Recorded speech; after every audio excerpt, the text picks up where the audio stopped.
ọmọdé tọkàntọkàn ní ẹ̀yìn bàbá wa lórí ìjókòó tí bẹ̀rẹ̀ láti ọ̀dọ̀ bàbá wa nígbà ìyára láti ọ̀dọ̀ yìí kó sí orí ọ̀dọ̀ yìí gbogbo àwọn bàbá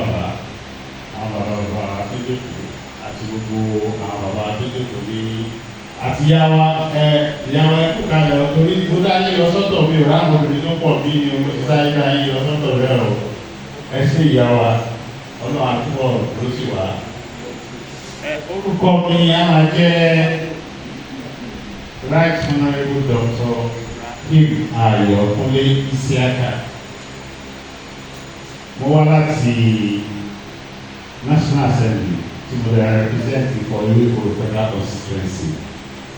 And proudly, we want to that I'm from the fastest growing economic state in Nigeria.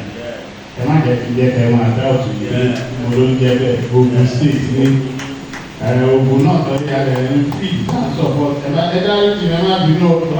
don't support the Lagos State. So, and by the special grace of God and the benevolence of my principal, whom I'm representing today, and that of my colleagues from the Southwest, I am the most senior legislator from the Southwest as the deputy chief whip of the National Assembly in the House of Representatives, in whom my principal always finds solace and confidence to represent him at so many occasions. Tí eléyìí tí mo wá lé ní àná, tàbí pé United States of America àná ni wọ́n ṣe independence wọn. Abuja ni mo wà lánàá, èmi náà ni àwọn ọ̀gá mi tó lọ represent the National Assembly. So the Constitutional Congress in United States of America pẹ̀lú United Nations wọ́n wá lọ́wọ́ ní National Assembly lánàá. Ìgbé ọmọ yín náà ti gbọdọ̀ wájú yìí. By this time yesterday àti ìbẹ̀rẹ̀ pẹ̀lú àwọn ará Amẹ́ríkà l'Abuja.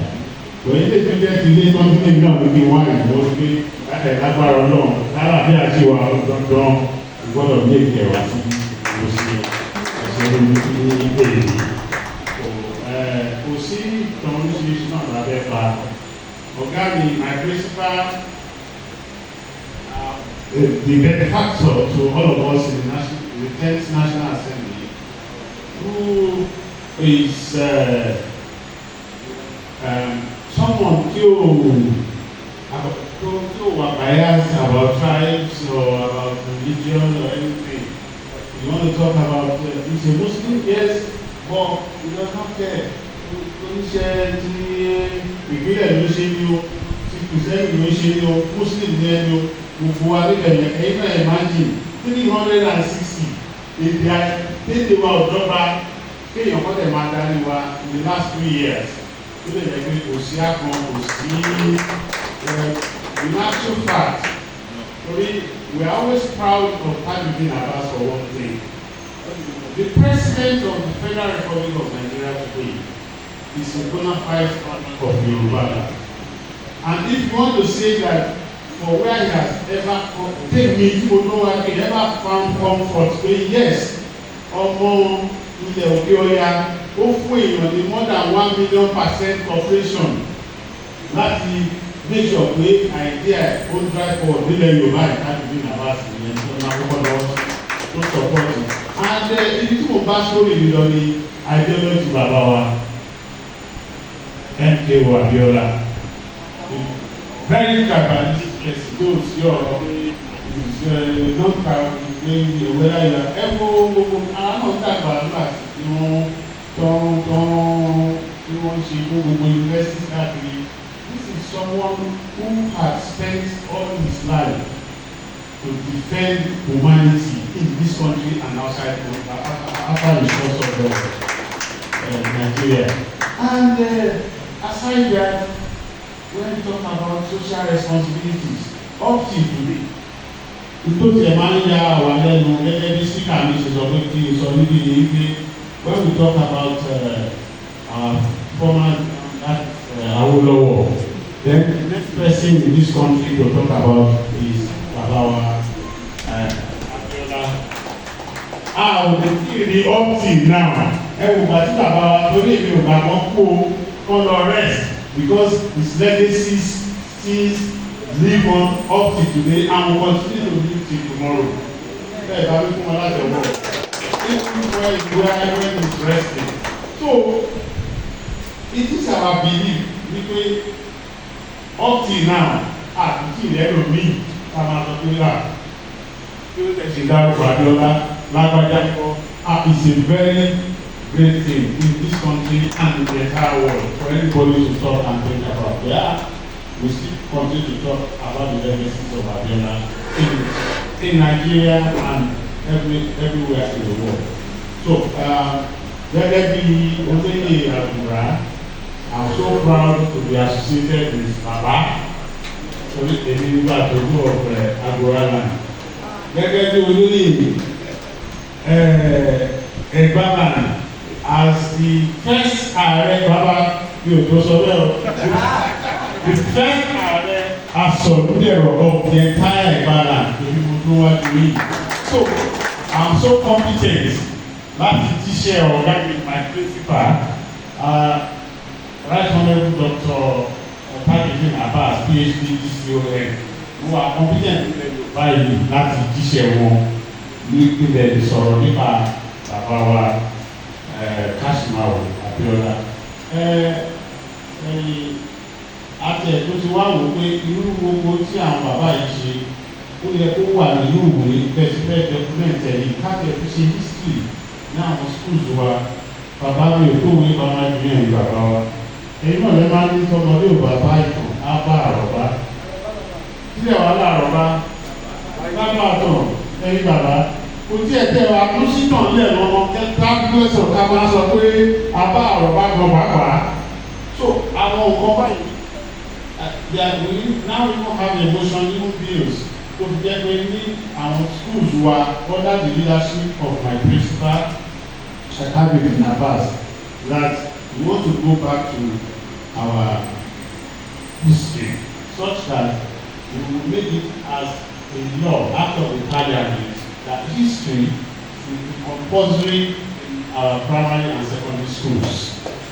Once that is done, gbogbo nǹkan tí àwọn bàbá yìí ṣe ìtàn òní lè parẹ́ kò ní jẹ́ pé by the time generation kan bá máa lọ kò ní sẹ́ni tó máa níbẹ̀ rántí wọn mọ́ tó lágbára náà àti take as part of our responsibilities and we are going to make sure that comes about. Nífẹ̀ẹ́ wà selective because bá a ṣe nírú àwọn dájúdájú wọn fi èèyàn àgbáyé ìtẹ́ǹtẹ̀wò nílẹ̀ Yorùbá bẹ́ẹ̀ la ṣe ní wọn ní àwọn ilẹ̀ òbí àwọn dájá pọ̀pọ̀pọ̀bò àmàlù ìbéèrè òkú wọn báwọn náà ṣe wà nìyẹn ṣùgbọ́n tẹ́lítẹ́lí láì jẹ́ pé a ṣẹ́ ọ̀rọ̀ kan sínú láti máa sọ pé wọ́n jù kan lọ ìmọ̀ràn tí M.k.o yìí ẹni tí a bá máa fi wé bàbá M.k.o mo rò pé a sì máa lọ yá fún fẹ́ nìyẹn ni o tí mo bá kọ̀ rẹ̀ tó a sì máa wé bá gbogbo ẹni náà ni o níbẹ̀ Yorùbá yìí àti ní Nàìjíríà yìí. So principal mi that's Right Honourable Tajudeen Abbas PhD DCON conveys his unreserved apologies for not being here together with every one of you here. And I don't know if that by us. If it is, please let us know by clapping. Thank you very much. A lot of national assignments that the the president had given to him as well. So he had to transcend part of this to me to come and represent him. But otherwise, he would have been here in person to address all of us in this hall. I'm sure his apologies are well accepted. You are only hearing my voice, but the speech, the sentence that I've made so far, are coming from the mouth of my principal, Right Honorable Tajuddin Abbas, PhD. So, I've gone through the program of the event, and they have told me that the organizers of this program, I will approach them. There are some details I'm going to get from them, and then our public, our PAP. You are very welcome, sir. Our Baba. Thank you for coming, sir. Our PAP, politically exposed persons, and as a limit to how we're going to make some pronouncements in the public. So I'll get the details, and definitely the chief of staff and the speaker, my principal, will contact you, and you are going to see his hand. Not just mere hand, you will see his legs, you will see his head, the full body, you will see the full body of the speaker of the House of Representatives. So your admiration, and I promise you that. Thank you very much, sir. Myself too, as a son of the soil. What is your body? So, as son of the soil, I'm going to get the details as well. Definitely, people from my hair to my toes, you will see my own full compliance in support of the book launch.